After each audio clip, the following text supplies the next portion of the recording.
Hello बच्चों, और question is here, which of the following statement concerning polymers is not true. Polymer के लिए कौन सा स्टेटमेंट सही नहीं है पूछा गया है। तो देखिए, जो हमारा पॉलीमर होता है, ये जो पॉलीमर होता है किससे मिलकर बनता है? मोनोमर यूनिट से मिलकर बनता है। ठीक है, तो एक एक करके हम बात करते हैं। Polymers are synthesized from monomer units during condensation, बिल्कुल सही स्टेटमेंट है ये हमारा।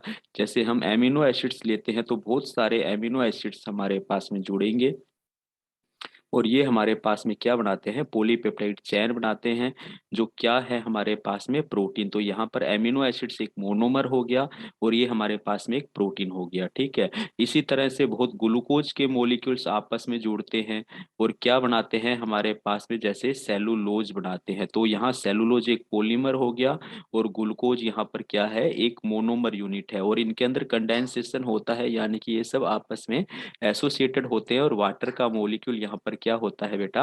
बाहर निकलता है। ये कंसेप्ट हमें याद रखना है।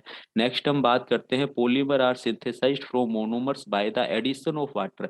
एडिशन ऑफ वाटर नहीं हो रहा है यहाँ पे, उल्टा हमें क्या देखने को मिलता है? ये स्टेटमेंट हमारा क्या हो रहा है? गलत हो रहा है। रिमूवल ऑफ वाटर है। क्या है? रिमूवल ऑफ वाटर है। ठीक है, ये कंसेप्ट अपने को याद रखना है। फिर हम बात करते हैं, polymer consist of at least two types of monomer. जरूरी नहीं है, यहाँ देखो सभी के सभी वन टाइप के ही हमारे पास में क्या है बेटा? मोनोमर यूनिट है। तो वन टाइप से भी बन सकता है, ये नेवर नेसेसरी, ये कभी भी जरूरी नहीं होता है। ठीक है, तो ये भी स्टेटमेंट हमारा रोंग हो रहा है। तो नोट ट्रू, यानी कि कौन कौन से स्टेटमेंट सही नहीं है? बी एंड सी सही नहीं है। ऑप्शन डी हमारा यहाँ पर बिल्कुल करेक्ट आंसर जाता है। Okay, thank you.